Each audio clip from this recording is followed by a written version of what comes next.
After Great Britain left the EU, times have changed for whiskey fans on the continent.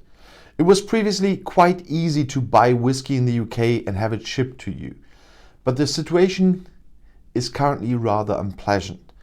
Buying a special bottling from there or issues that are not available here can either be difficult, expensive, or even impossible. Importing whiskey from the UK will come with significant additional costs from January 1st.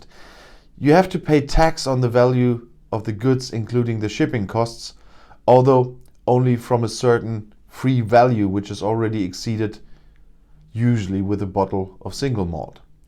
Up to 22 euros only the alcohol tax is charged, which is roughly 4 to 5 euros per bottle. Between 22 and 150 euros, the import sales tax of 19% is added. In Austria, that's 20%. From 150 euros, in addition to all other costs, customs are also charged.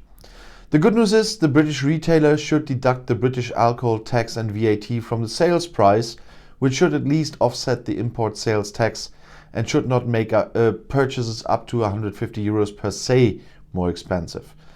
But the second bad news puts that into perspective again.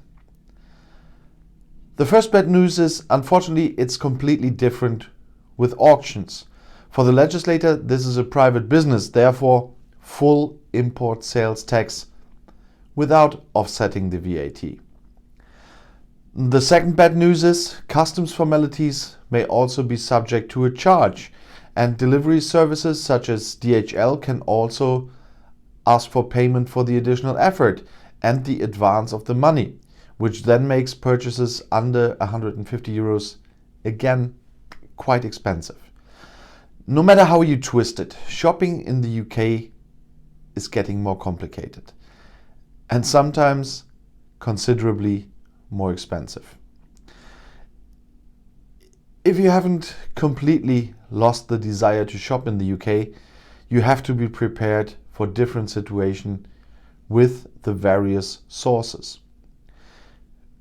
Many whiskey friends have repeatedly bought new items or rarities from UK dealers such as the Whiskey Exchange or Master of Malt that were not available on the continent.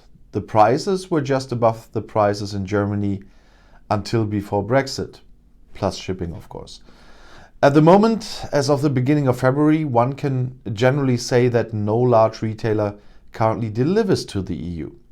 Since the beginning of the year, they have been announcing on the respective websites that they are trying to find a workable solution, but obviously they have not yet found one.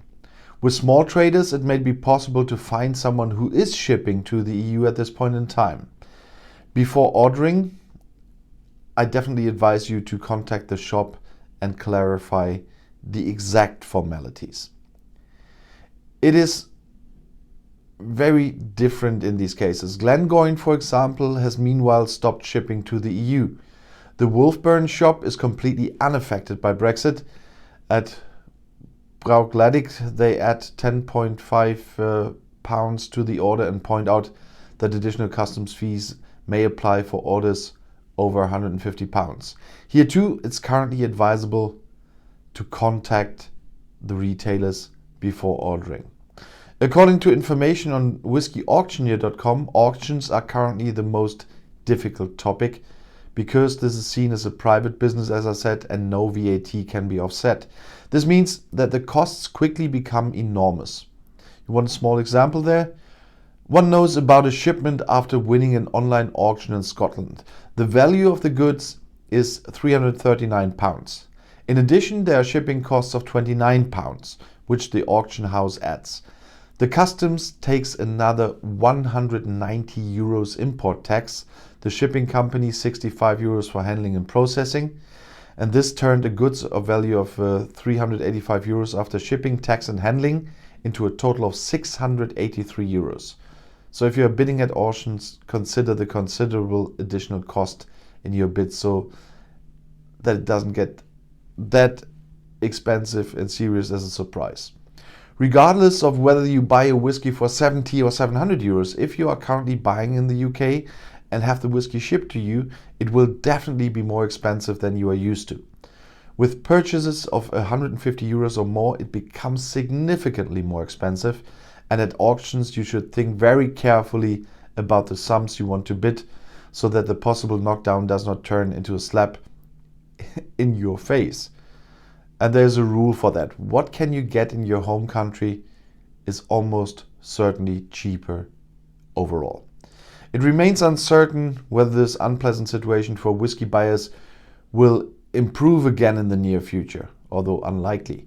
It could be that British retailers start to put the burden of processing on their shoulders because the loss of European customers due to the harsh price disadvantages they are currently suffering from will not be easy to digest and could possibly be through such services as mentioned if they are reduced. The fact remains, however, that the UK, which is not cheap in any case, has become more expensive and more complicated. But I wouldn't expect everything to change completely because the basic rules for everything I told you today will stay. The UK is a third country now, and the TCA doesn't turn it back into all member benefits. The UK will never have member benefits again without being a member. It's impossible. So, but if you want to know how this continues, please subscribe to my channel and to my other channels. I'll see you in my next video. Auf Wiedersehen.